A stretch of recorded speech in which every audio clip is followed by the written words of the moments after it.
right, and welcome to another edition of On the Spot. My name is Ronnie Whiteley. To my left is it sunshine or sunny, or is it both? Well, my birth certificate says sunshine, but everybody calls me Sunny. You got that sunny disposition about Thank you. you. We got Sunny Ammerman here. Sunny, how are you? She's with NORD. And exactly what does NORD stand for? It's not a missile defense system, is it? No. Okay. No, it is not. NORD stands for the National Organization for Rare Disorders. Okay. Yep. All right. And that's an umbrella organization of a bigger... It's NORD is a nonprofit organization that originally got its start in 1983 when they helped pass the Orphan Drug Act. Okay. Essentially what they wanted to do was to be an outlet for patient advocates with rare diseases to come together, find resources, and help educate others on their rare diseases. So when you talk about the Orphan Drug Act. What was that? That was a piece of legislation that gave drug companies incentives to create medications and keep producing medications that treat rare conditions that they otherwise would not have had incentive to make because they can't really make a whole lot of money on that. Okay, yeah, so you're talking about like we're the 1 in a million cases, like the first cases of a disease. Sure, or rare diseases that don't have a whole lot of patients that are alive that need treatments for it. Yeah, Yes. and so you got involved in this fairly recently, correct? Well, before we get into your involvement in that, let's talk about you as a person. Sure. Tell us a little bit about yourself. Yeah, well, I'm Connorsville local, been here for as long as I can remember. And Did you come from someplace else? well, I spent some time in Rushville when I was a young You're a child. foreigner. Yeah. Yeah, down on 44. No. Yeah, up until like the 2nd grade, and then we moved to Connorsville, and I've made been that here ever wise since. decision. Yeah. But you know what? It was a wise decision. I feel right at home right here. But yeah, just I was born with a rare condition called septo-optic dysplasia, which is a birth defect that is really rare, and that actually caused a couple of other rare conditions called optic nerve hypoplasia and panhypopituitarism. A bunch of really long words that are not easy to say. Right, yeah. But essentially, long story short, I am blind in both peripherals, and my pituitary gland, which is the gland in your body that makes all of your hormones, doesn't work. Oh, wow. So, unfortunately, there's no cure for it, but there is treatment, and treatment keeps me alive and going. Well, and despite some, occasionally debilitating symptoms that I experience, I'm still able to do things like volunteer for NORD. Good for you. Now, I have, and maybe you can clarify this, but I have had the good fortune to be able to meet some people with some rare diseases. Oh, yeah. Can never pronounce them. And Right. they seem to be, and especially in children, they seem to be the most happy, the most optimistic people. Is that from your experience? Well, I was definitely not aware of my rare condition when I was a child. I didn't get diagnosed until I was 13. But I would agree with you that being faced with any sort of challenge or adversity tends to give you a different perspective on life. Right. And, it's not the same for everybody, but I've taken from it, there's a phrase, inspiration, taken from, I probably shouldn't say it on TV, but it's a common phrase that I'm sure a lot of folks within the rare disease community or disability community are familiar with. But I don't want people to think that because you've lived with a rare disease or a disability that you're going to be some inspirational superhero. Right. Some people, struggle with it more than others. Sure, but sure. like I tend to come at things with a more optimistic angle. Yeah. Yeah, and that's just, again, from the experience that I've experienced. And you talk about you were 13 when you were diagnosed. And I'm sure your parents were probably that, okay, good, we have answers now. Now we can go from there. Is that the case that you, when you were 13, you thought, okay, now I have a name for this? It's the unknown that's... Right. I actually, my condition is so rare, there really weren't many resources. Oh, wow. So my parents and I weren't very well educated on it. Basically, all we knew is I had to take these medications every day, multiple times a day, to keep my body functioning. And that kind of became my new normal, but we didn't really know much about why I had to do all that. And so I didn't really have any way of explaining it to other people, so I kind of kept it to myself. And I didn't really try to learn more about it until when I started going into high school, and that's when I started experiencing more debilitating symptoms. Just before I graduated, I started to realize, hey, this isn't me being lazy or unmotivated. I'm experiencing some real physical fatigue symptoms here and other things. And as I got older and started to look more into what my conditions are, I started to really find validation that yes, these symptoms are real. Right. And yes, I really do experience this debilitating fatigue, and this is what I can do to kind of help alleviate that. Right. Like, it's not healthy, but I formed a caffeine habit. Yeah. So that kind of I helps would get through the imagine day you a probably little would bit. need that. Yes. Yeah, yeah, So yeah. that helps a little bit. Yeah. And as a migraine headache yeah. sufferer as a kid, you want to stay away from caffeine. Yeah. Yeah. Yeah, I definitely have a love-hate relationship with caffeine. Oh, sure, but yeah. It keeps me awake when I'm having a Yeah, decent just don't get flare-up. your caffeine from chocolate cake or anything like that. Not at all. So you were you had, since the doctors were kind of unaware of this, you had to do a lot of research yourself. Yeah, well, the doctors were actually pretty well educated, but okay. I think a lot of endocrinologists just are so focused on either solving the problem or treating it. Right. They don't really do so much advocacy work for the patient themselves. I wasn't really explained what it is very well. I actually learned a lot more about my condition from reading medical journals online wow. to educate myself. Yeah. And when I first got started advocating for my condition, I did that because the only resources that I could find were these really confusing medical articles that were just full of all this technical jargon that was difficult to understand. So I started creating videos and articles for patients with my condition so that they can kind of see in more layman's terms Right. what this condition is. And I was able to reach a fairly great community of folks that share my conditions. And how many share what you have? I don't have the numbers right off the top of my head. I want to say the septo-optic dysplasia has an instance of, and you may want to look this up and kind of put something on the screen to correct it or whatever. I want to say I think it's 1 in 20,000 cases have septo-optic dysplasia, and only 30% of those have all 3 instances that you need to get a diagnosis, and I do have all 3 of them. Yeah, and exactly, okay, we talk about the... Or indicators, sorry. Oh, you're fine. You know more about than I do. So you talk about the peripheral vision, and the fatigue. What are the other symptoms that you have? There's actually quite a few to mention. I'll just name a few that are kind of the most prevalent. I experience vertigo from time to time, and that's just dizziness, folks. That don't know what vertigo is. But still, anytime you hear the word vertigo, everybody's like, okay, everything's spinning. Yeah, a little bit. Yeah, I've had that before too. Well, it's something with my inner ear. I don't know if it was Oh, technically okay. vertigo, but you know what I mean. Yeah, I It's understand. like, okay, I'm busy. They're dizzy. Yeah. Yep. So the vertigo, fatigue is the most debilitating one that I've experienced so far. But on occasion, and this could be either from the medications or from just muscle weakness and stuff that is caused by my multiple hormone deficiencies. But I might shake from time to time, just general muscle weakness. Unfortunately, I will get to the point on occasion where I'll just get a very short notice that, okay, I need to lay down, and I'll be having to rest for a couple of hours to recover.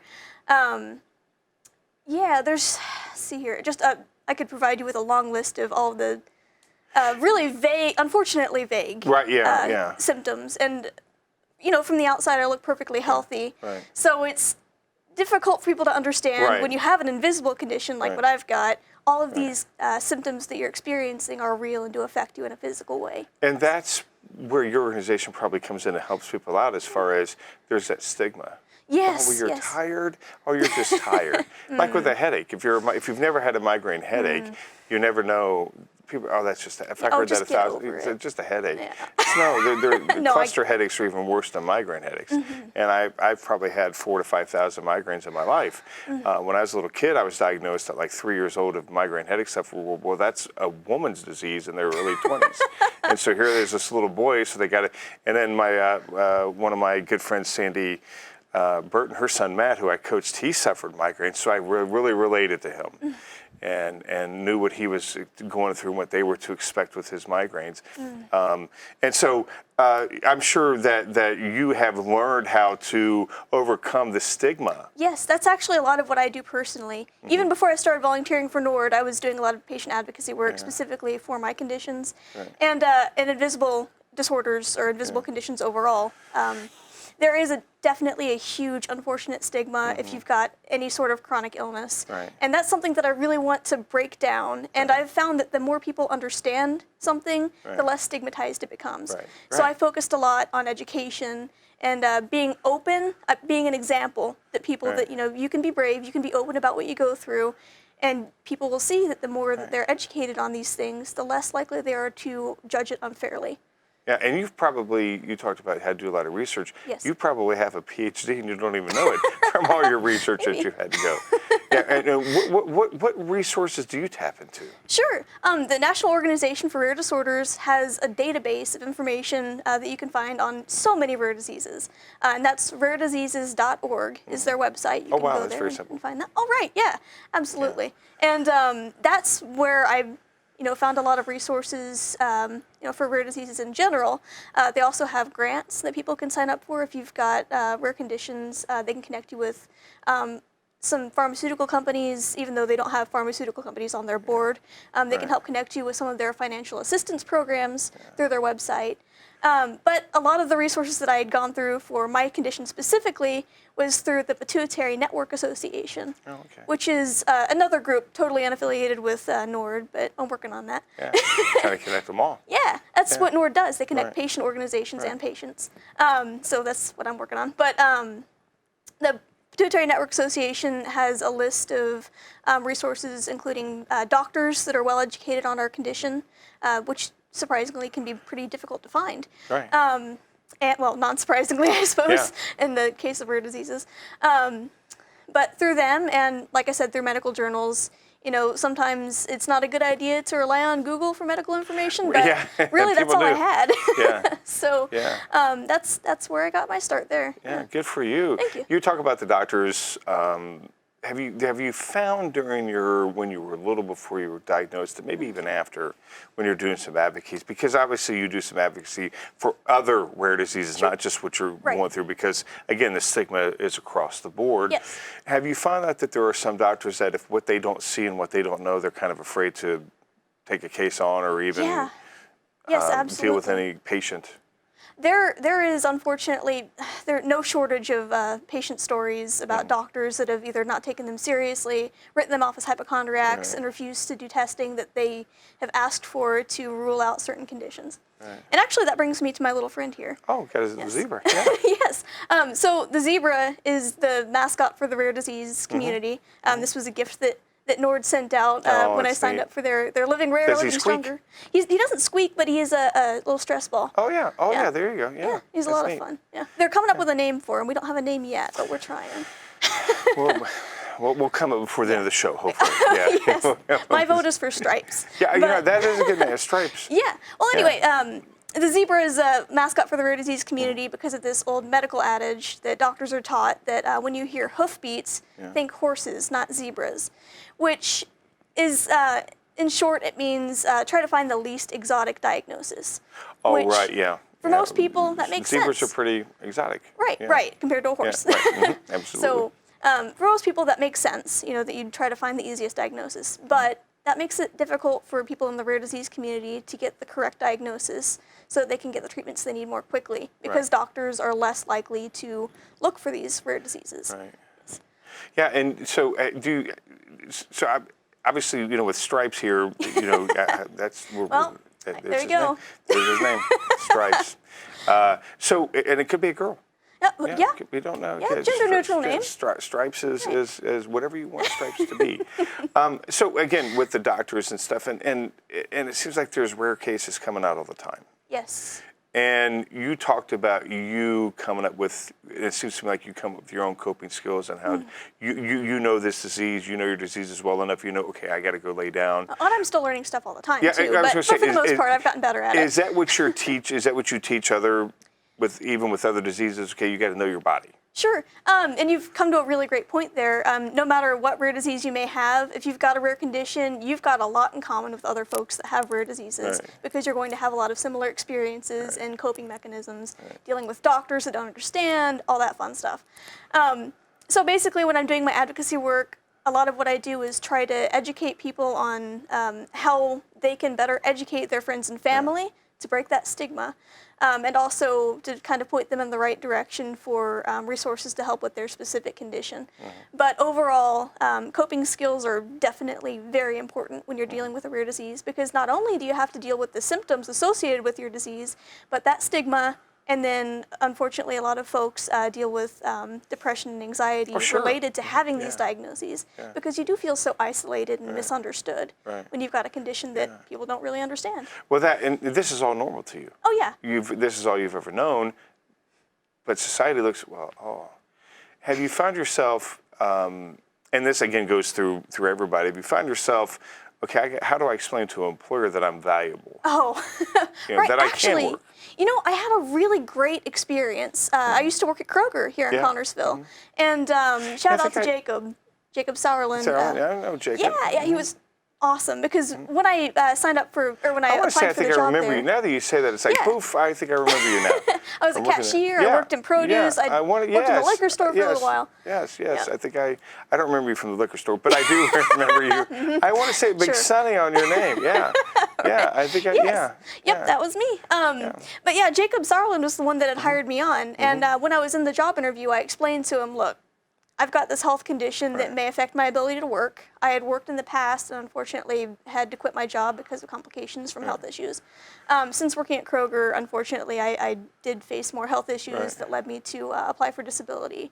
And I eventually was listed as disabled by a judge. But when I was trying to work at Kroger, I had a wonderful experience working under him because he was so understanding. And my coworkers were absolutely incredible. I only had unfortunately, one negative experience with a manager that came in at one point. But my coworkers actually stood up for me when they saw the way that I was being treated. And good for you. Their strength was, it makes me want to tear up. I know most of them, all at Kroger, going in there many times. Genuinely good people. Yeah, absolutely. A lot of good people there. I can give Tracy Abbott. I mean, give more shouts to a lot of people. Kenny, Ben, Chris. We'll go on and on and on. Yeah, we'll make Peppy. So yeah, you have you've had the experience of dealing with. So when you're talking to somebody, you bring that real experience to them. Yes. Yep.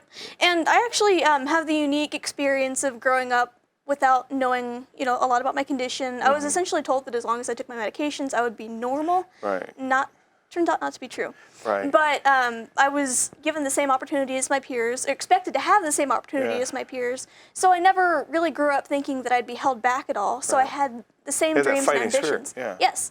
And then when it came to the stark realization that, okay, unfortunately, I'm not going to be able to work like I want to. I wasn't able to go to college. My energy levels are just not good enough that I can't achieve those same dreams that I thought that I would have growing up. But now, having this opportunity to volunteer for NORD, the organization that I've been supporting as a patient advocate for years, that's a dream come true for me. So sometimes things change based on the reality of your situation, and you adapt. What a very valuable, I mean, what you're doing now is so much more valuable than probably what you ever thought you would be doing. Oh, sure. Yeah, I'd probably be, I don't know, some journalist or politician somewhere otherwise. Yeah, well, you probably still could be. I mean, you're advocating. I mean, you are advocating for the people. Joking about politics. Journalists, at least. I mean, and it sounds to me like you've educated yourself far beyond probably what you could have in a traditional setting. You've educated yourself on your symptoms, and also a lot of human psychology too is probably involved in this. Yes. Yeah, because you have to really get to know somebody intimately and personally to touch them where they're at. Right. There's definitely a lot of empathy that you need to have a lot of empathy to do something like this. And a lot of the patient stories that I have heard have been just, I absolutely love it when people open up about what they go through because every story is unique. Does it take a while to get somebody to open up? Yeah. Some people do take a while to open up. I'm really grateful for the people that have actually reached out to me and sent me private messages after seeing my videos or articles or whatever.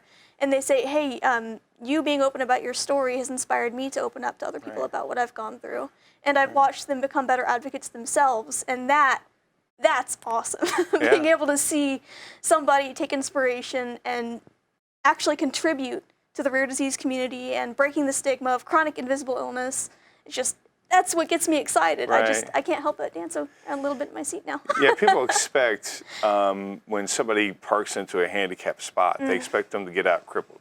Right. Yes. Yeah. They expect them to get out all humped over, maybe missing limbs. Right. That's not always the case. No. I actually, funny you mentioned that, because I have a website as well where I do a lot of my advocacy What's your blogging website? and stuff. InsomniaDoodles.com. Insomnia Doodles. I Yes, like that. thank you. I like to doodle, and Yeah, I there suffer you from go. insomnia, so Yeah, that's how it there you works. Is that one of the symptoms of insomnia? Yes, yeah. Oh, that's a bummer. It is. It can be. There are ways to manage it, and I do my best, but sometimes you just can't sleep for whatever reason. But if you go to insomniadoodles.com, there's actually a page on there, insomniadoodles.com/invisible, that kind of talks about the stigma of somebody with an invisible disability parking in a handicapped parking spot and was jumped on by somebody that wanted to insist on seeing their disability card because you do not look disabled. And Thank you. She was Yeah, thank you. well, nothing wrong with it. Yeah. But she was experiencing symptoms at the time, and he was detaining her, questioning the validity of her Right. disability. And she had to, she showed him her placard that she had. But being put in a position where you have to validate yourself to a dangerous. stranger, it could be dangerous, absolutely. But it's just rude. Right, yeah. Don't do that. Yeah, you don't want to. Don't be that guy. Yeah, I mean, yeah. Sorry, you're internally bleeding. I can't see that, but by goodness, you don't look like you're.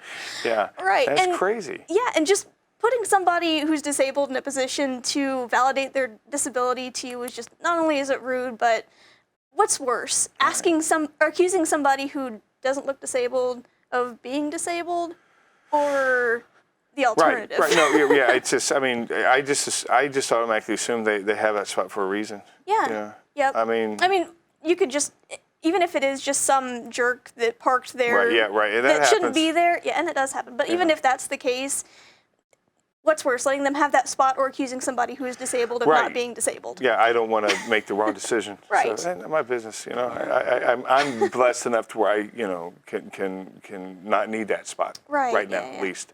So, I mean, and I think your organization, And I do want to talk about RAND before we run out of time, well, too. go ahead, please. Okay, Yes, cool. this is happening pretty quick. Looking at that clock over there. Yeah, it's gone by I so told fast. you. It goes by quickly.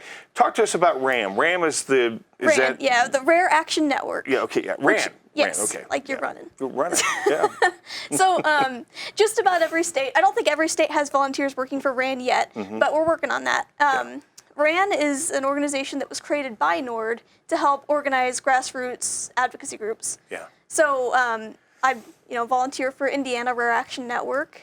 We've got a state ambassador named John Toomey. Shout out to John. Hi, John. And I'm the community engagement liaison, which basically means I'm in charge of engaging the community. Yeah, I as you're reach doing out right now. yes, exactly, this kind of thing. So I'm kind of the person that patients can talk to if they want to get involved in Indiana RAN, which you can do if you go to rarein.org, which is a really fun URL. Yeah. It's kind of like we're raring to make a difference. R-A-R-I-N. Yeah. There's an N. Yes, it's RAREIN, like Indiana, .org. Oh, yeah, there you go. Okay, makes Yep. sense. Okay. Yeah, so check that out.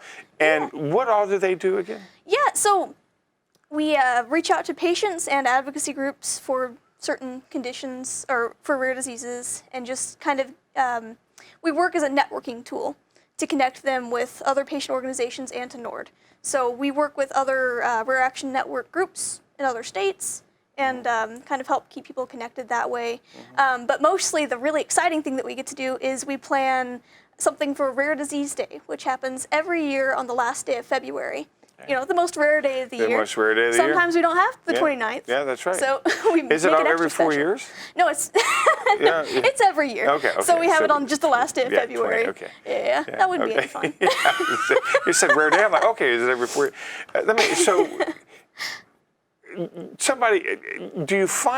Do you work with people who are, I haven't been diagnosed yet, I know something's wrong. Do you work with those people to keep them hope that, hey, you'll get a diagnosis? Because I think you always hear people, I just want to know what's wrong with me. I've got something going on with my foot that's been going, it's just my foot.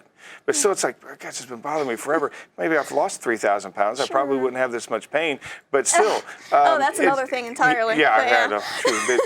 True. Believe me, the camera doesn't add, Hunter. You're seeing it. So it's like, I just wish I found out what was wrong with it, because it's bothering me.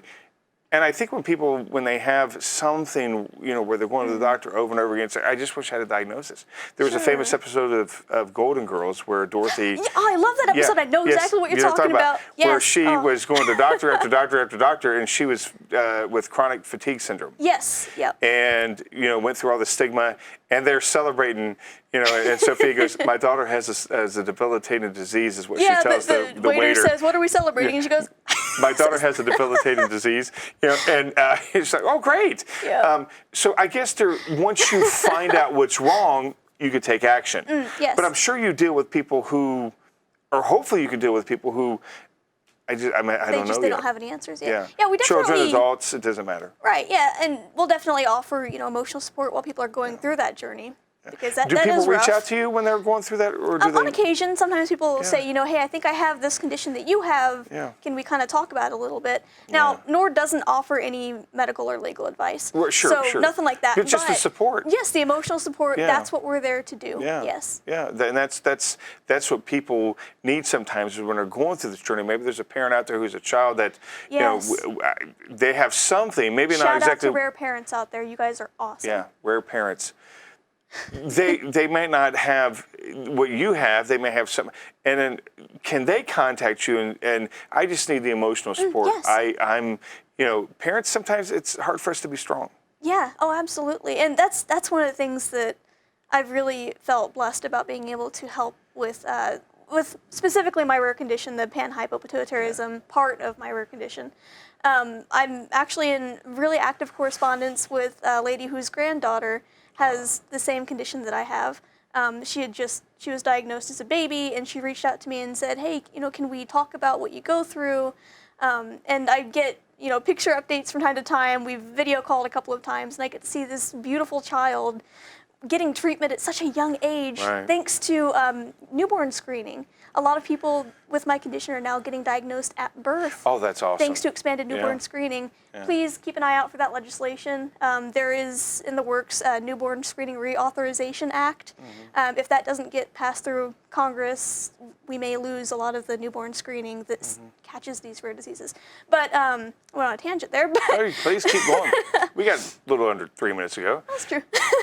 But being able to be a part of her life and be an advocate for my condition, which I didn't have growing up, I can see that there's a difference being made, and that feels incredible. And you want to be that advocate that you didn't have Yes. when you were going through it. Yes, Yeah. that's exactly why I'm doing what I'm doing. How does somebody get involved? Fayette County, we're one of the smaller counties as far as population-wise, land-wise, here in Indiana. But 1 in 20,000, somebody could be affected with a rare disease here in town. Actually, 1 in 10 Americans has a rare disease. See, that's amazing. That's 10%. That's amazing. And people need answers. People need solutions. People just need hope. People just need somebody to listen. Community. That's right. That's right. And you're developing that community. Yeah. How does somebody, Sunny, get involved with NORD? Well, I'm glad you asked.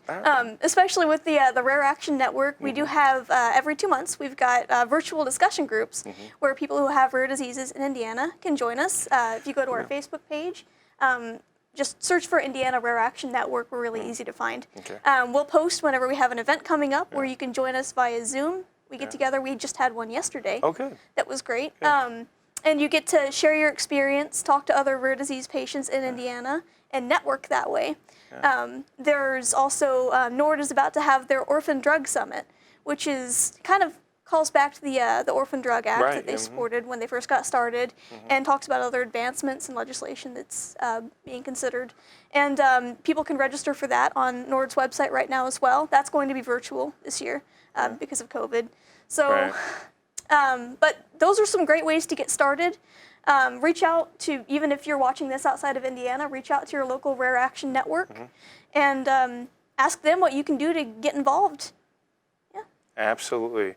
Didn't I tell you before we started the show that this 30 minutes will go absolutely positively fast? Yeah. You probably have so much more to say. Oh, yeah. Quickly, where can somebody go online again one more time to get a hold of your organization? Sure. Go to rarein.org, RAREIN, like rarin to make a difference. Yeah. That's our Indiana RAN page, or you can go to rarediseases.org or rareaction.org.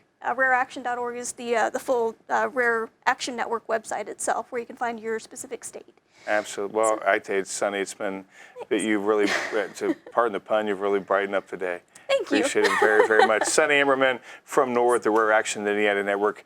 Check her out. Check out this great organization, and we'll check you next month on The Spot. See ya.